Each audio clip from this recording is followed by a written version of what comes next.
Book 6, Flight of the Wounded Falcon, Chapter 10. Does it ever hit you just what we have? Young pair, why are you telling me this? I thought you'd want to know. Boscos and Lek glanced at each other before Bosco said, But young pair, we already know this story. What? It was dark and no one was around them, but still they kept their voices low as they stood in the trees. The three of them had gone out in search of more firewood, but young pair had dragged his cousins over for a private meeting. Our family names have been slandered for years in the world, young pair exclaimed. And you knew about it? Well, of course, Lek told him in his mild manner. They'll tell you too once you become an adult and get married. They don't want you to hear it from anyone coming from the world. He fidgeted, clearly uncomfortable. It's not like it's a story I think often about, you know. Ugh, my papa and your mugga? He frowned and shuddered. Besides, Bosco said, we don't care what the world thinks. Really? How can you say that? Young pair almost forgot to keep his voice down. Doesn't it bother you that the world thinks your father is the worst traitor who ever lived? No, because I know in a way it's true, Lex said simply. And he was right to do what he did. Young pair grounded. I'm not talking about his getting people out for all those years. I'm talking about the other reason he was a traitor. Boscos rubbed his cheeks. Look, I hated that story when I first heard it a few years ago from Papa and Mama, and I never wanted to hear about it again. I agree, Lex said.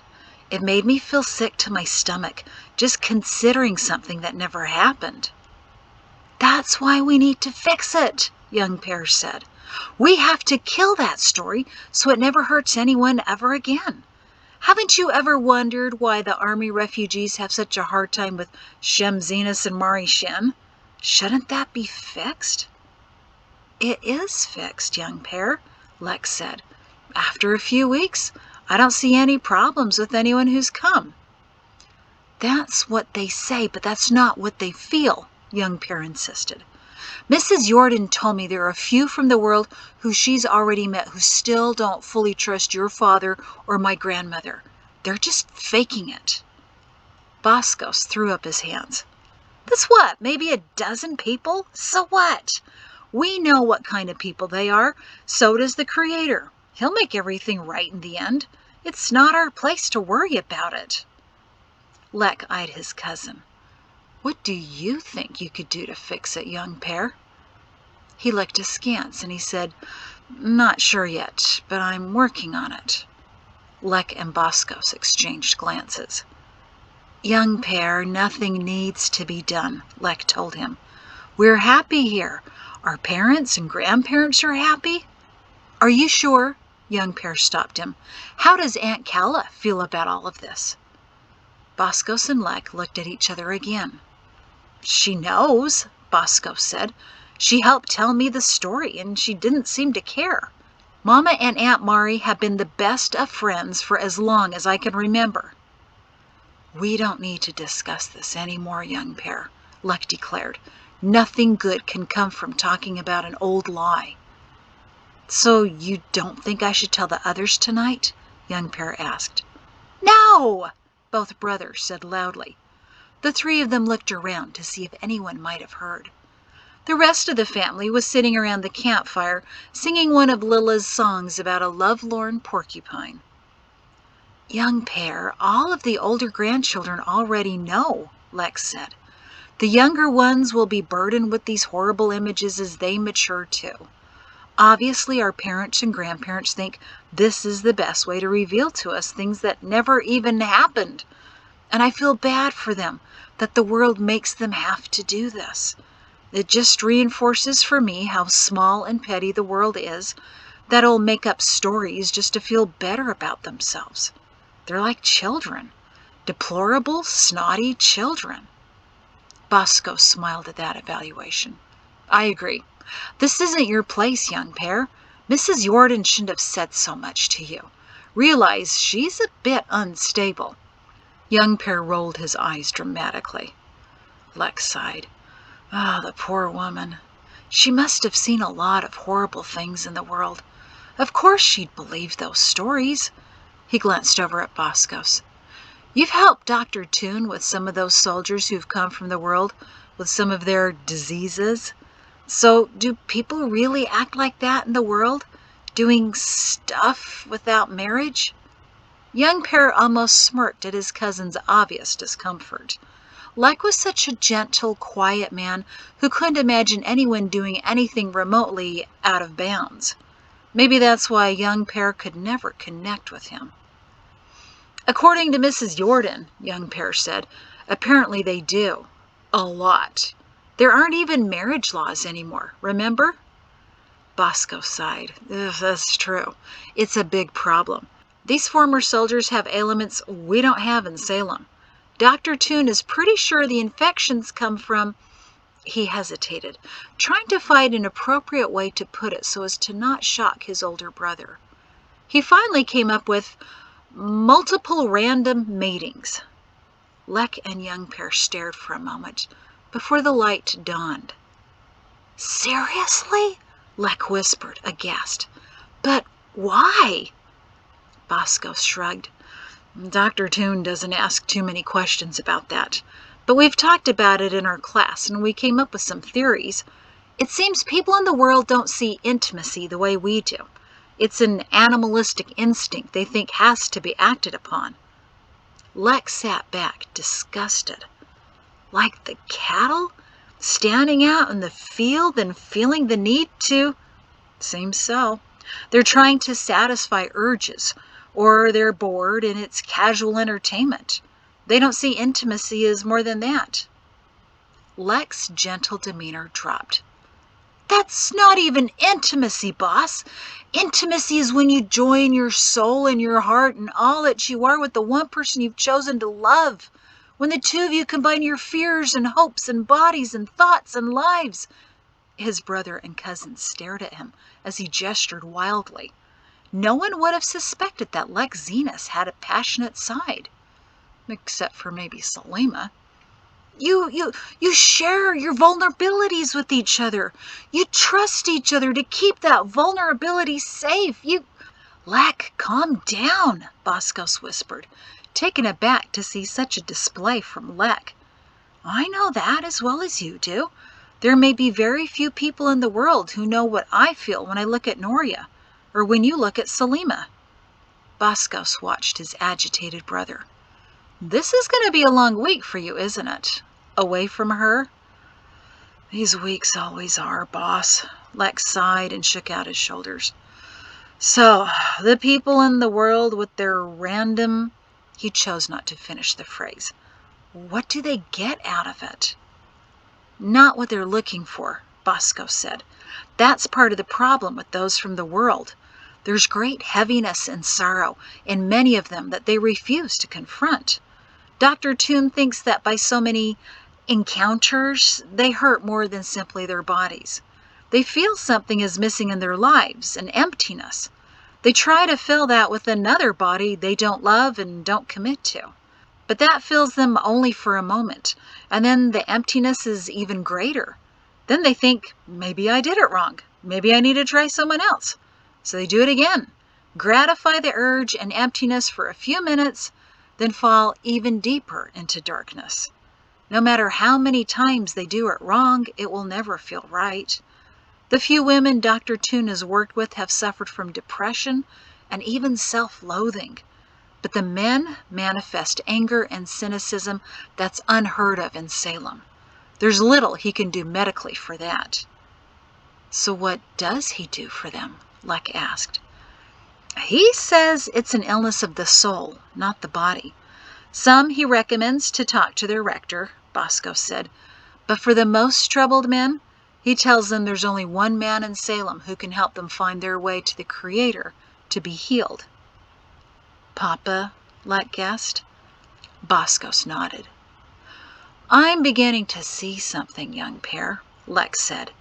I suspect that the men who still distrust Shem Zenas are the same ones who Dr. Toon sends to him. It can't be easy to confess all that's causing darkness in your life. It's easier to think the man who could help you isn't capable of doing it, that he's just as loathsome as you are. Young Pear was unconvinced of a great many things. Maybe. He had to try one more time. Just consider this. Remember when they were talking about Thorn, the soldier your father could have killed? He's one of them behind the story. Pugga told me just this afternoon that he should have let Thorn die instead of saving him. And now we know your father could have done the same thing. He's in charge of the northern half of the world now, but there's something that should not worry us, Lek finished. But it was because of him they had to come to Salem. For which I'm very grateful. Lek's rarely seen passion flared again. None of us would be here if they hadn't. If my father ever feels the need to bring General Thorn here, I'll be sure to thank him for chasing the Shins and Briders out so Selima could be raised here and could become my wife. Young Pear sat back against a tree. You just don't get it. I don't, Lek agreed. Neither do I, said Boscos. Look, Young Pear, I'm not sure why this bothers you so much. Why don't you go talk to our papa about it? Young Pear scoffed at that. Young Pear, Lek said gently, what do you want from us? Nothing, he said in frustration. Nothing at all. We'd best get back before Fennec or Tolly wake up. Perrin, seated on a log with his leg elevated near the fire, watched his grandson and nephews return from the trees, each with additional logs. The song had mercifully ended, and now a few boys were trying to decide which to sing next. The three young men, seemingly without wanting to, glanced at Perrin, then their eyes rested on Shem for a moment. Something flickered across their faces as they looked away and put their wood on the pile. Shem hadn't noticed them because he was talking with Dek, but their glances put Perrin to wondering. Lek and Boscos checked in on their two sleeping sons, and Perrin watched as Young Pear took a spot behind Hogel to whisper something into his younger brother's ear. A mischievous look grew on his face, and Perrin decided to keep an eye on whatever was developing. He glanced at the rest of the young men and boys around the fire. Sam, Con, and Wes were in a quiet discussion, which Lek joined. Out of the corner of his eye, he noticed all four of them glance over at him. Perrin hid his smirk, because he still needed to have his, "So, you're marrying my granddaughter," talk with Wes. He'd planned to do it on the last day, but maybe tomorrow, while he hobbled along, might be better. 5-year-old Brighter Zenas got up and walked dejectedly over to Perrin, kicking up dust as he went. He stood in front of Pugga and moped. "You look like a man with a problem, Brighter," Perrin said. "I do." "And so you've come to talk to me?" "Uh-huh." "Why?" "So you'll fix it." Perrin smiled. "Brighter, do you know anything about the chain of command?" "No." "Well, Brighter, it goes like this. When you have a problem, you go talk to the person right above you. That would be your papa. Did you talk to him yet?" Brighter shook his head. "He can't fix it." "Ah, you're sure? Well, then you go to the next in the chain of command. You have 2 grandfathers here. Did you try Grandpa Dek?" Brighter shook his head again. "No good." Dek looked over at his grandson. "No good?" "Not with this Grandpa Dek," he said sadly. Dek shrugged. Now everyone around the campfire had stopped talking and were watching the exchange between Brighter and Pugga. "So, if Grandpa Dek can't help you, what about Grandpa Shem?" Perrin suggested. "He's in charge of all of Salem. If he can't help you—" Brighter was already shaking his head at his Grandpa Shem. Shem gave him a disappointed, pouty face back. "Only you, Pugga," Brighter said with big eyes. Perrin smiled. "Well, I'm flattered, Brighter, but if you need help finding the tree in the dark, that's where you ask your papa." Brighter shook his head. "I just use any tree." Several of the older boys grimaced and looked around for whatever tree may have been most convenient, hoping they weren't leaning against it. Perrin chuckled. So Brighter, I'm now very curious as to what it is that only I can help you with. Brighter stepped carefully over Perrin's injured leg and leaned against the knee of his good leg. He sighed loudly as if ready to pour out his heart. It's this. Cephas won't let me steal his hotness. Perrin blinked. Say that again? Cephas won't let me steal his hotness. Perrin scratched his head, a confused smile on his face. To Cephas across the fire he said, Care to interpret? He wants me to sleep with him, Pugga, Cephas explained. He thinks he'll be cold tonight, so he wants to sleep with someone who will keep him warm. Ah, Perrin said, starting to chuckle. Steal hotness. To his great-grandson he said, And why won't your Uncle Cephas let you steal his hotness? Kicky legs, Brighter moped. Perrin raised an amused eyebrow in question to his grandson. He kicks all the time, Cephas said. I slept with him last year and got bruised. Perrin grinned in understanding and turned back to his great-grandson. Mugga has kicky legs too, but she thinks it's me, not her. And so you want me to do what? Brighter stood tall, put his hands on his waist, and puffed up his chest. Order him, General. Brighter's determination and the one eyebrow that shot up was more than Perrin could stand. He threw back his head and laughed. Brighter's face softened, because surely an order was imminent. He turned triumphantly and glared at his Uncle Cephas. Everyone burst out laughing at his resolute stance. Brighter turned back to Pugga, leaning carefully on Perrin's good leg, and regarded him with proud eyes. But something burned in Perrin's heart. It caught him so much by surprise that he gasped. He stopped laughing and took Brighter's face in his hands. Something was so familiar about that moment, about that face. And it wasn't just because every feature of Brighter was either a copy of himself or Shem. He barely dared to glance up at the other smiling and chuckling faces around him.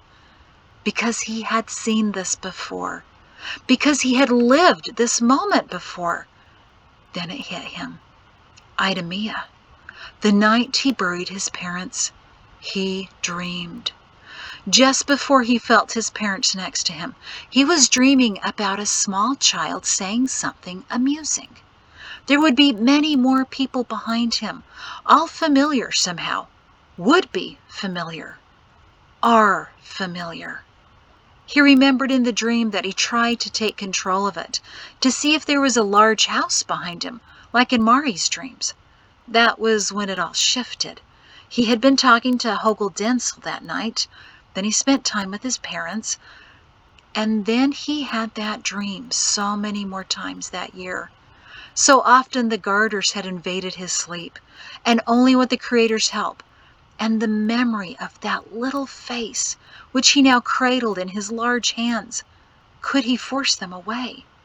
For seasons he had searched for that face and edge, the one that he remembered only hazily from his dreams, the face that had given him hope to carry on. He never found it, but he remembered it and clung to it. It was a promise of something different. And now, after so many years, that face suddenly came sharply into focus. Indeed, the entire dream that buoyed him up so often was playing out in front of him. The little boy before him, the cheerful laughter around him, the mass of people who were all his. The familiarity was so overwhelming he could hardly breathe. Nor could he fight the tears that welled in his eyes. He smiled at that face. Despite his growing out of his babiness, Brighter's cheeks were still perfectly squishy. It was all too much, but Perrin knew he had to say something to the patiently waiting child. I have an idea, Perrin whispered as a tear leaked unnoticed down his cheek. Go get your pillow and blanket and come sit with me. I have some hotness to share. Really? Perrin nodded and gruffly cleared his throat. Another feeling overwhelmed him, and he wished the firelight wasn't so bright on his face. He couldn't hide the emotion that came with the knowledge that poured over his soul. He had made it. He had made it to where he was supposed to be, to where the Creator wanted him to be. That night, so long ago in Idemia, he was sure that he was to stay and investigate his parents' death. He was sure of so many things he only later learned he was completely wrong about. But that night, long ago, he had listened. He'd been on the wrong path, and the Creator had granted him a glimpse of what his life was supposed to be. And again, so many times that year, and even a few times later, Perrin recalled that image where he sat with people of all ages that were somehow his. He didn't realize it then, but the dream was like a marking on a tree, assuring him that he was on the right path, to keep going to the correct destination. And tonight, after 29 years, he realized this was his legacy. He'd done the Creator's will. And he didn't even have the strength to get up and find a quiet stand of trees to properly thank the Creator. He wiped his face and watched with blurry vision as Brighter gathered his blanket and pillow and rushed back to his side. Perrin grinned as the boy with such familiar features that Mari and Khaled joked he should have been named Sharon stood before him eagerly. "I won't kick your leg, I promise."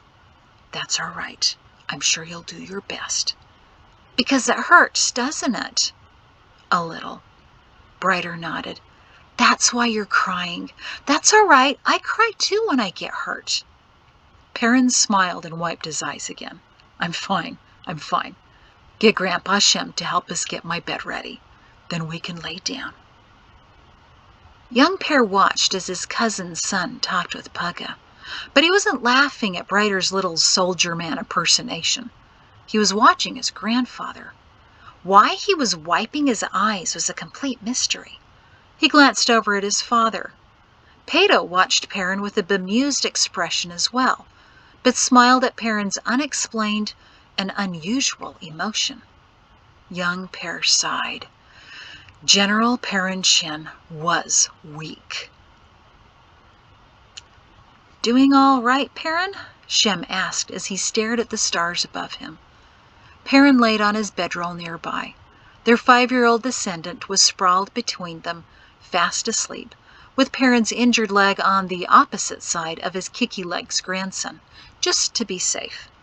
Brighter's left hand was on his Grandpa Shem's chest, his right hand on his Pugga's. "I'll be doing better when everyone finally settles down and we can get some sleep," Perrin whispered back. Shem chuckled softly. "It's always hard the first night to get everyone down before midnight. Just too much excitement. By the last night, they'll be falling asleep in their dinners." "Like Enzio? Sam didn't even notice for a few minutes." The two men laughed softly. "No, Shem, I'm doing very well." "Good, because I couldn't help but notice tonight you've been a little—" Shem paused. It didn't seem appropriate to use the word emotional with Perrin, but no safer words presented themselves. "I know," Perrin said, preventing him from having to finish the sentence. "Shem, does it ever hit you? I mean, really hit you? Just what we have?" "It does, Perrin. Often when I least expect it. Out of the sky it smacks me. Joy." "That's it exactly," Perrin whispered.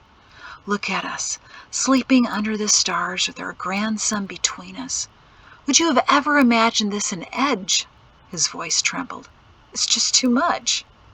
Shem chuckled softly. "Remember when Mari said that? After you came back from Idemia, and she saw for the first time her repaired house? Too many miracles." "And they kept coming, Shem." "Yes, they did," Shem said, patting his grandson's hand. He glanced over and saw that Perrin was doing the same thing. Perrin chuckled when he realized they were copying each other. "It's been a fantastic life, Shem," said Perrin as he looked deep into the dark and glittering cosmos. After a moment he said, I've been thinking about that night of the first garter attack on Edge, when you were hurt. You don't remember this, of course, but I had sent out soldiers looking for Mari.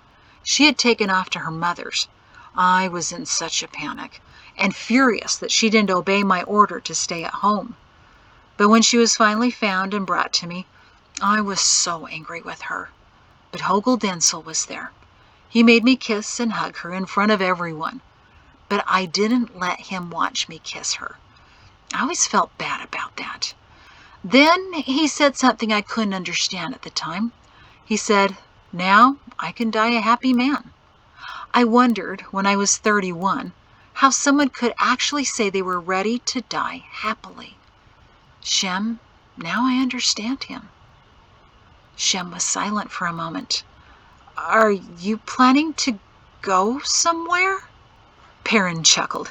"No, Shem, I'm not. I have plans for the next 15 years. Then I'll make some more for the next 5 after that. It's only that I realize that there comes a time when you can look back on your life and feel a sense of fulfillment, that you've done all that you're supposed to do, that you know the Creator is satisfied with what you've accomplished." "If there's anyone he's satisfied with," Shem said quietly, "it's certainly you." "I could never have made it without you, you know. You've taught me so much. You were always my guide and the best brother a man could have." "Stop it, Perrin, or you'll make me cry." "I just wanted to say thanks." Shem sniffed. "I told you to stop it." "You're so easy, you know that? The challenge is to make you not cry." The men chuckled. "Hey," they heard a weary voice. "Some of us are trying to SLEEP here." Perrin looked over at Deck, who was patting Cambo's 3-year-old son. Little Decker lifted his groggy head and dropped it again on his small pillow. He wanted to sleep with Grandpa Deck, but didn't want to fall asleep and miss it. "Sorry, Deck," Perrin whispered, but he didn't know why he bothered. Across the fire, the teenage boys were huddled together, sharing stories that made them laugh out loud. A little way beyond them were the young husbands, with some of their sons sleeping between them at the covered shelter. They were also in deep discussion, but quietly.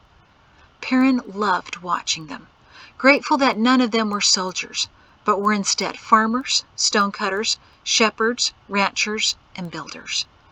Perrin moved Brighter's hand to the ground and rolled clumsily to his side to better see the young men, and maybe work out what they were talking about. Wes was with them, wide-eyed. Leck held up his hand and made a violent action like a rough cutting motion. Perrin's face contorted as he fought back his laugh. He knew that movement. It was the same one that drew a terrified look from Jatesy's would-be admirers at the dinner in Idemia. The description also had a profound effect on his new grandson-in-law, too. After Selima married him, Leck had an excellent memory. Wes's eyes bulged, while Sam and Con stifled nervous snickers. Cambo, Bubba, and Halling Brighter, Ralph and Barnos Shin, and Bosco Zenas all stared at Leck open-mouthed. Leck whispered something else, and the young men turned at the same time to stare at Perrin. He pretended to be asleep, but watched them through the slits of his eyelids. "He really said that to you?" Perrin could read Cambo's lips slowly moving. "He didn't say anything like that to me before I got married." "You weren't marrying his granddaughter, were you?" Con said quietly. "I was just glad Sam gave me a warning before I was called into the general's office for our pre-wedding chat."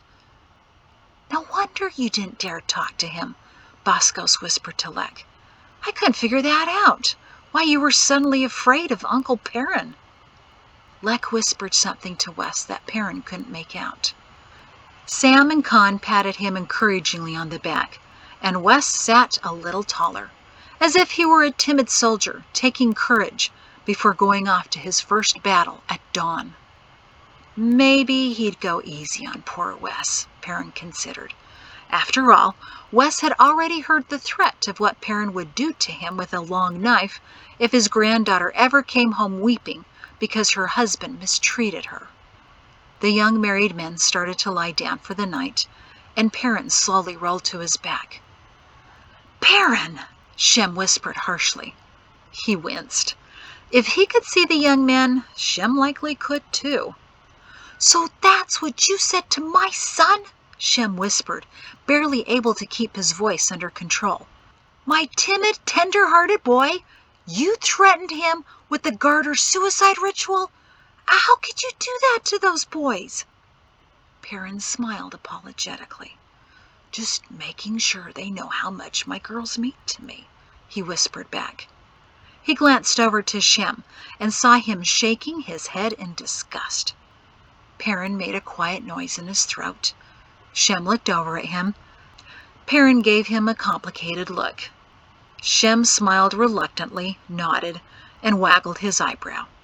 Perrin was forgiven. Loud laughter from across the fire startled them as the teenaged and younger boys roared again at whatever young pair had said. Shem groaned and rolled over onto his belly to face the boys. "Young pair," he hissed across the fire, "it's late. Your grandfather needs to rest. Finish the story in the morning." "Uncle Shem, I'm almost done." Shem held up a finger in admonishment.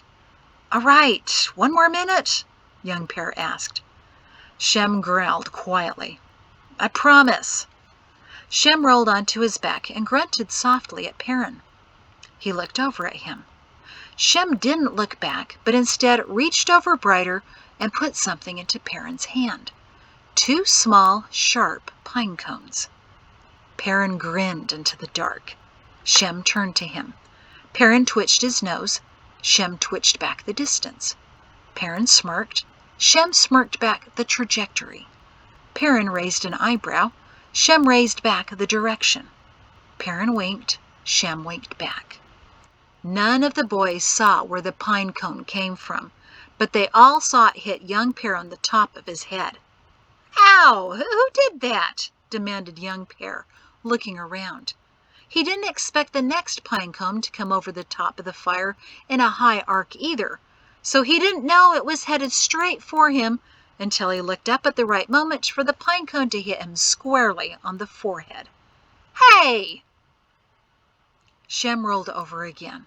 "Young Pear," he said sternly, "enough of your noise. Get to sleep now. All of you." Young Pear glared at him accusingly.